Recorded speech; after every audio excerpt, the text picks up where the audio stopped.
नमस्कार, माय बावली हिंदी समाचार में आपका स्वागत है और मैं हूं शेख इस्माइल। आदिलाबाद विधायक पायल शंकर ने कहा है कि पूर्व उप प्रधानमंत्री बाबू जगजीवन राम के सपने को हासिल करने के लिए सभी को कड़ी मेहनत करनी चाहिए। बाबू जगजीवन राम की जयंती मनाते हुए शुक्रवार को जिला केंद्र में और बेला शहर में स्थित भाजपा नेताओं समेत दलित समाज के नेताओं ने उनकी प्रतिमा पर श्रद्धा सुमन अर्पित किए। बाबू जगजीवन ने दलितों के कल्याण के लिए राम द्वारा की गई सेवाओं की प्रशंसा की। उन्होंने कहा है कि महापुरुष की जयंती भव्य रूप से मनाई जा रही है।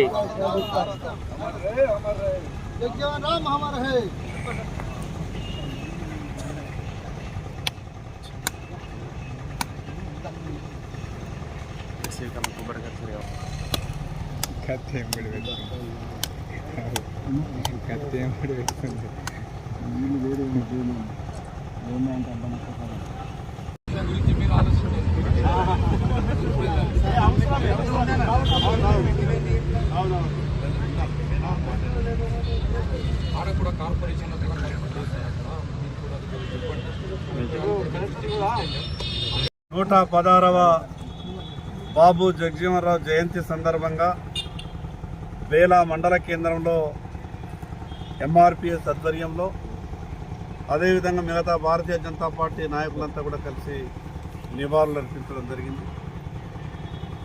ఈ దేశంలోనే అతి తక్కువ వయస్సులో కేవలం 27 సంవత్సరాల వయస్సులో శాసన మండలి సభ్యునిగా ఎన్నికై 33 సంవత్సరాలు కేంద్ర మంత్రిగా పనిచేసి ఉప ప్రధానమంత్రిగా ఈ దేశానికి సేవలు అందించి దళితుల ఐక్యతకే కాకుండా వెనుకబడ్డటువంటి ఈ దేశంలో ఉన్నటువంటి అన్ని జాతులకు న్యాయం జరగాలని పోరాటం చేసినటువంటి గొప్ప వ్యక్తి బాబు జగజీవన్ రావు.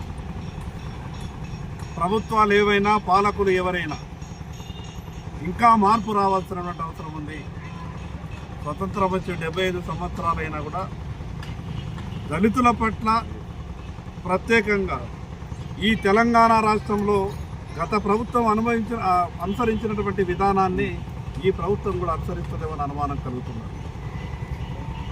బడ్జెట్లో కేటాయింపులు కేవలం జయంతి వర్ధంతి సభలలో హామీలు, దాని తర్వాత ఏమి జరగాలనో అదే జరుగుతున్నట్టు కనిపిస్తూ ఉన్నది. కాబట్టి ఈరోజు యువకులందరికీ విజ్ఞప్తి చేస్తున్నాం. భౌతికంగా బాబు జగజీవన్ రావు గారు మన మధ్యన లేనప్పటికీ ఆయన ఆశయాలకు అనుగుణంగా మనమంతా కూడా ముందుకు పోవాల్సిన అవసరం ఉంది. ఆయన ఆలోచనకు అనుగుణంగా ఆయన ఆలోచన విధానాన్ని సమర్థిస్తూ ఈరోజు బాబు జగజీవన్ రావు గారి ఆశయాలకు అనుగుణంగా మనమంతా కూడా కలిసి వెళ్దామని తెలియజేస్తూ మరొకసారి ఆయనకు ఘనంగా నివాళులర్పిస్తూ సెలవు తీసుకుంటాం. భారత్ మాతాకి జై. గారి ఆశయాలను